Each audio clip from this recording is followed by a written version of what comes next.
Ladies and gentlemen, a pleasant good Monday afternoon on this MLK Martin Luther King Day. What is going on, everybody? Hope everybody is having a wonderful Monday. Before we get started, make sure to hit the like button, make sure to hit the subscribe button, make sure your post notifications are turned on, make sure you share it on your social media platforms. Truly appreciate it. I hope everybody had a wonderful weekend. If you were watching football, you guys already know the results of those playoff games on yesterday on Sunday. And you already know that we saw a blowout of Seattle blowing out the 49ers. We had the Texans losing badly to the Patriots. We had the Broncos beating the Bills in a very classic game that ended in heartbreak. And I will talk about Josh Allen and Caleb Williams and these other quarterbacks in another video. But the point is it was a great, exciting football weekend. So congratulations to the Rams, congratulations to the Seahawks, congratulations to the Patriots, and congratulations to the Broncos as they've reached the Final Four. Anyway, ladies and gentlemen, peace and blessings. Hope everybody is having a wonderful time. As I always say, without you guys, there is no me. Appreciate you guys. Much respect. On to the video.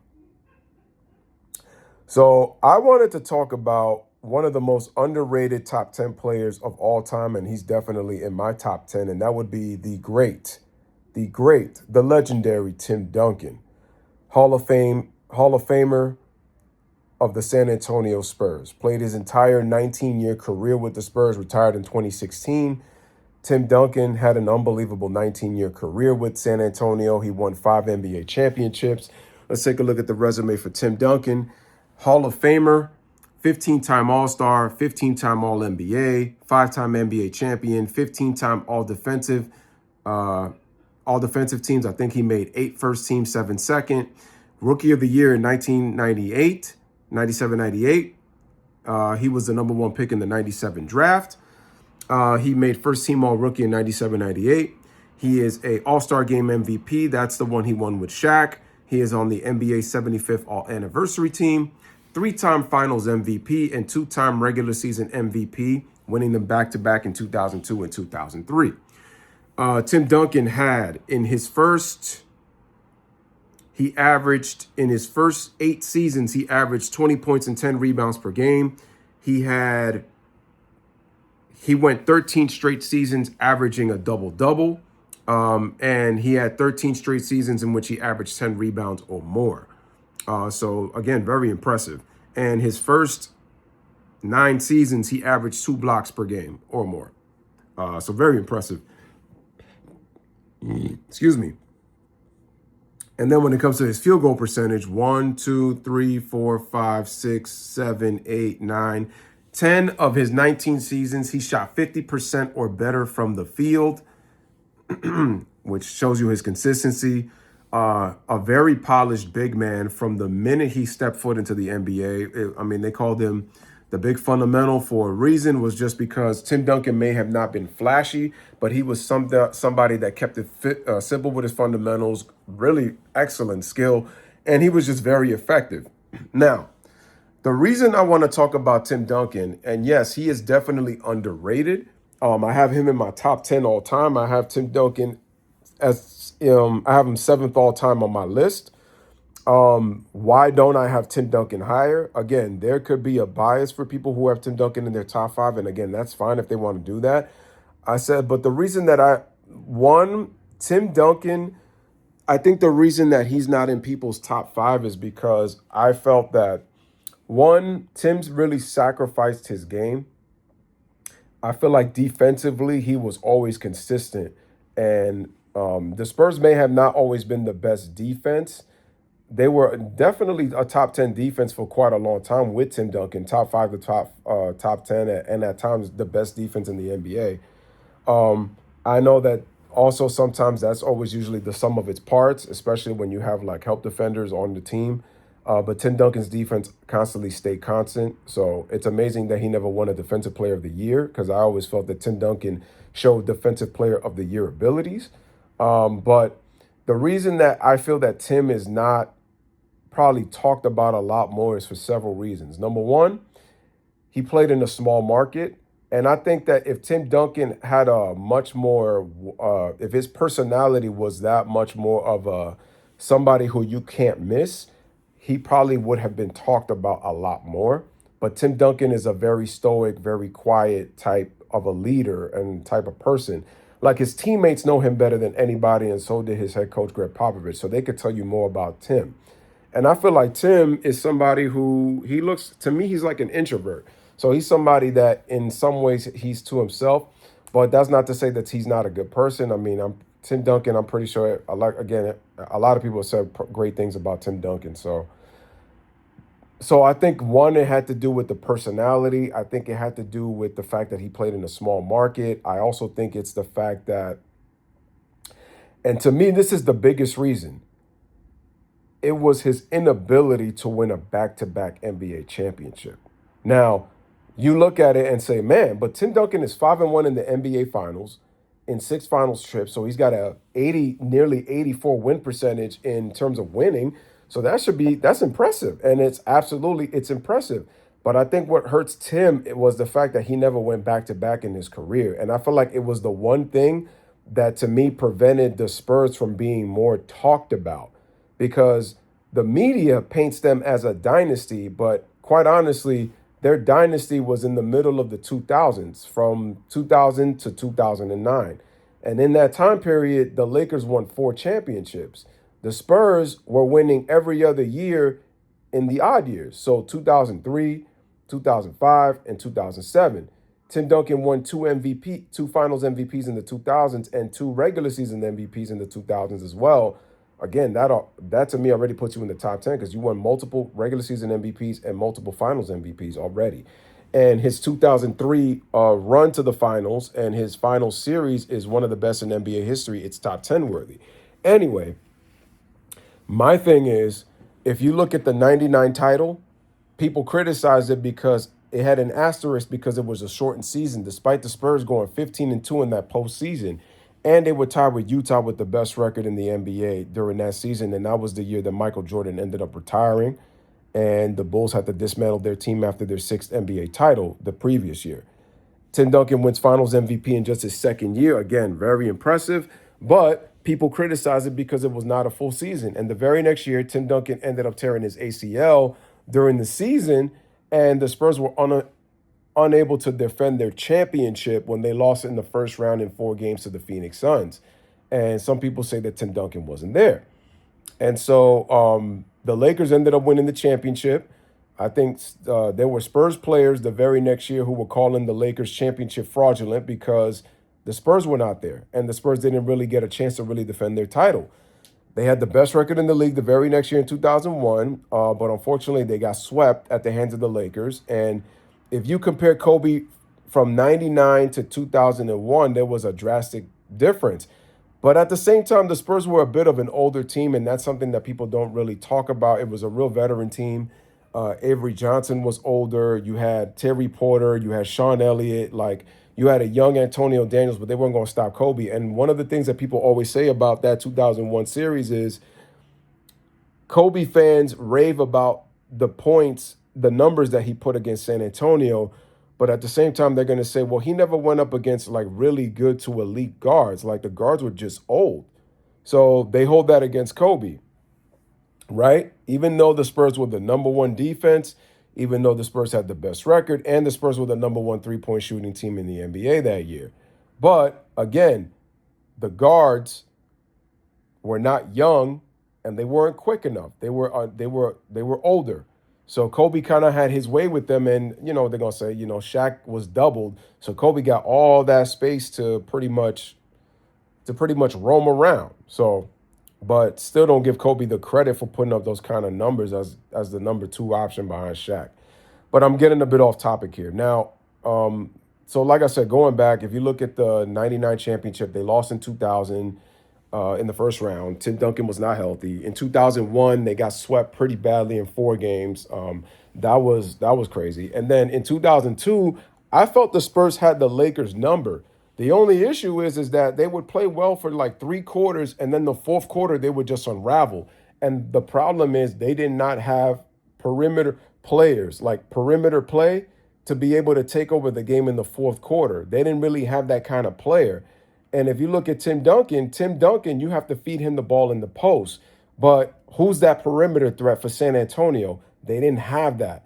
And that's why if you look at Kobe was able to take over the game because the Spurs didn't have a perimeter threat.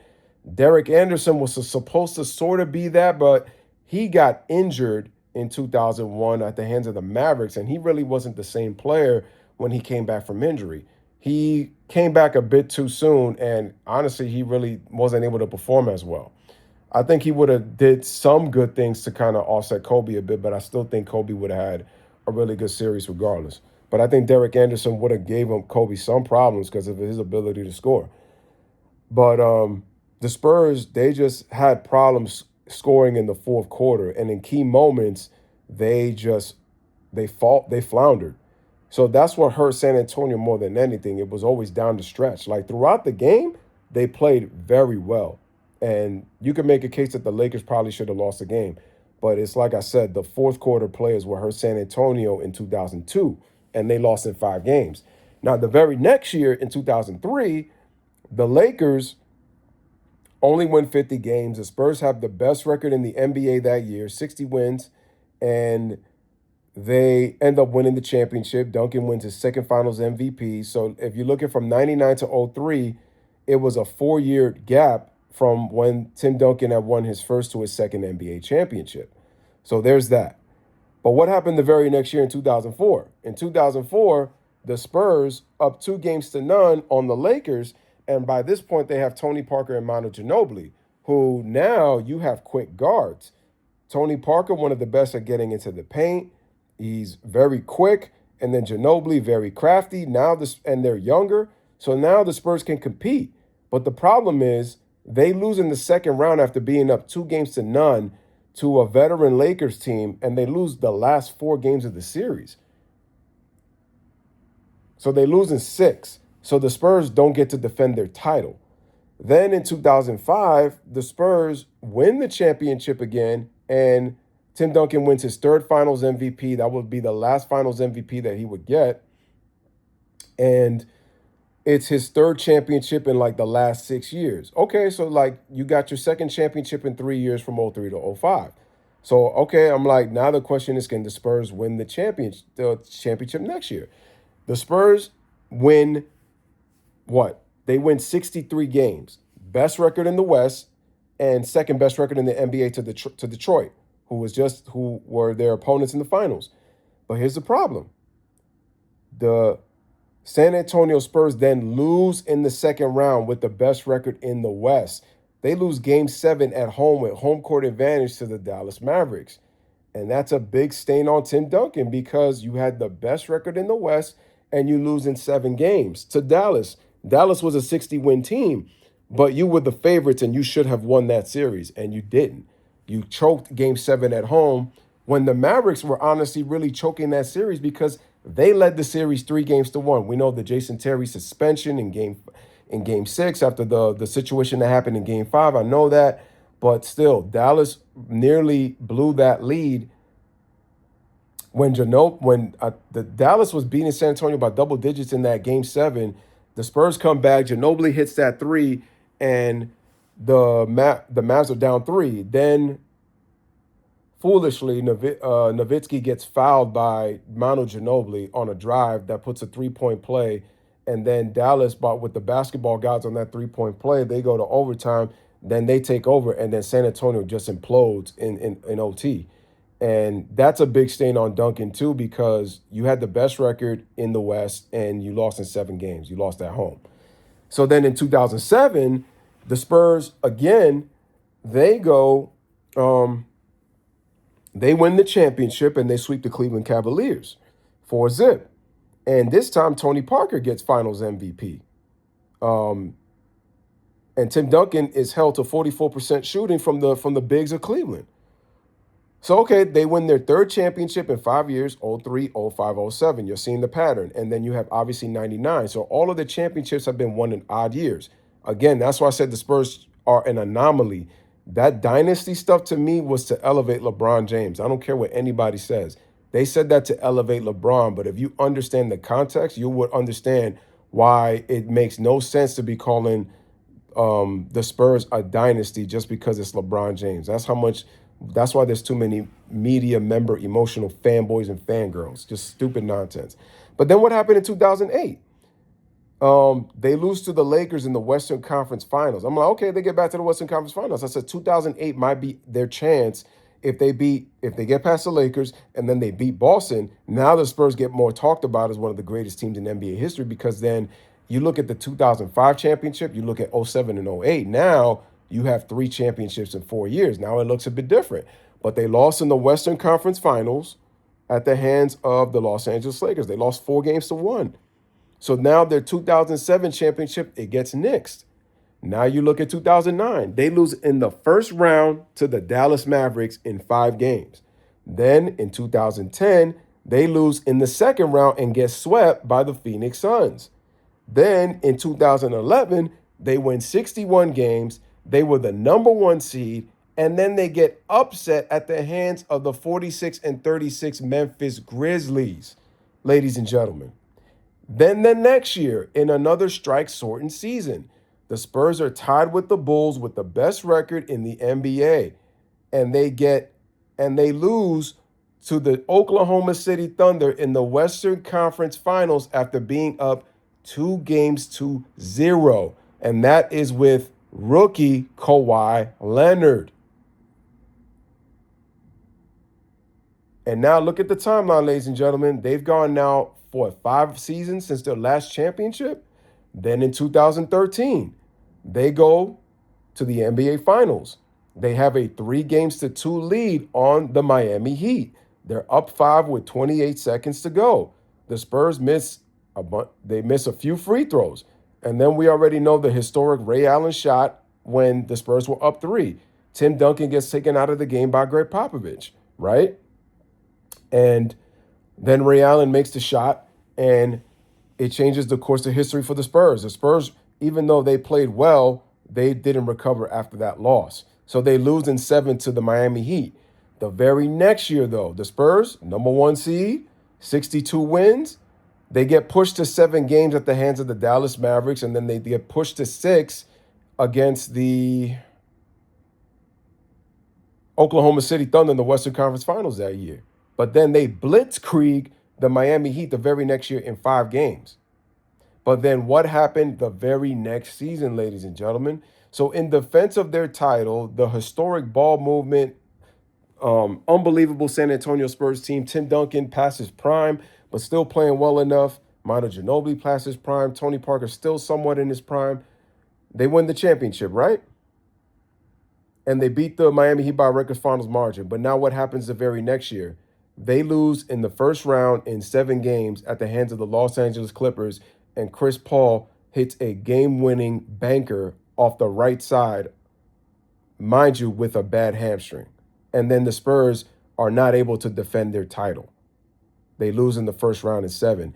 And that's been the issue with Tim Duncan to me as to why he's not remembered more.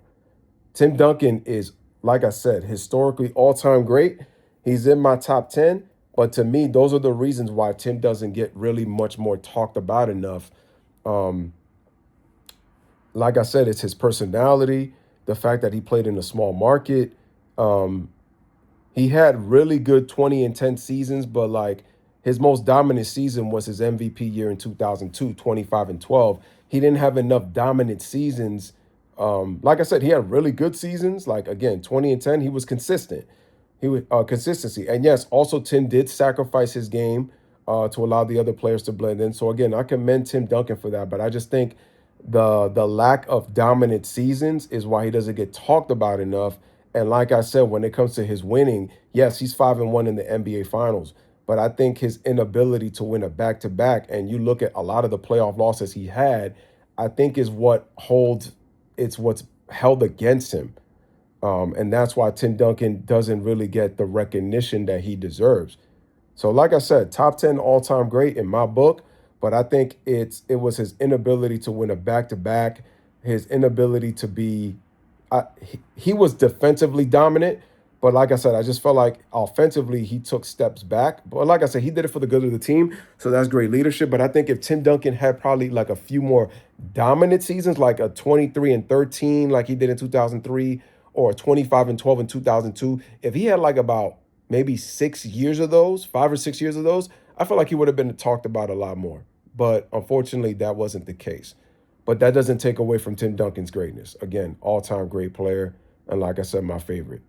One of my favorites, man. And a guy who I respected. I was rooting for the Lakers when they were winning their championships, and I didn't want the Spurs to win because I wasn't a Tim Duncan fan. I grew to respect him, and like I said, he's one of my all-time favorite players, man, just because he knows how to get it done, and he was always about the team. So, like I said, great leader, great player, but I think that those are the reasons that he doesn't get talked about more. I feel like if he was a bit more dominant and he gotten a back-to-back, I feel like he would have been more talked about. But those losses in the playoffs really hurt him from being in the more upper echelon of great players. Like he could have been Tim Duncan. You're looking at him as easily a top 5 to top 3 all-time great player to me. If he would have gotten himself, um, another championship, like a back-to-back, like I said, so that he could have had that dynasty talk. But I just feel like the media has labeled them as a dynasty just for the love of LeBron James. But to me, like I said, the Spurs they were an anomaly to me. So if you want to argue with me that the Spurs were a dynasty, be my guest. Again, I don't think they were a dynasty. They were an anomaly. And like I said before, they had their opportunities.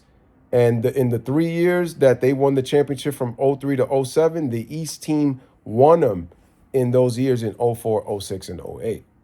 So the Spurs had their chances. Again, they just ended up blowing it. But anyway, ladies and gentlemen, there's your boy Louis with another one. Let me know what you guys think in the comment section. As always, bless up, live, laugh, love. Thank you guys for watching. Like, comment, share, and subscribe, and I'm gone.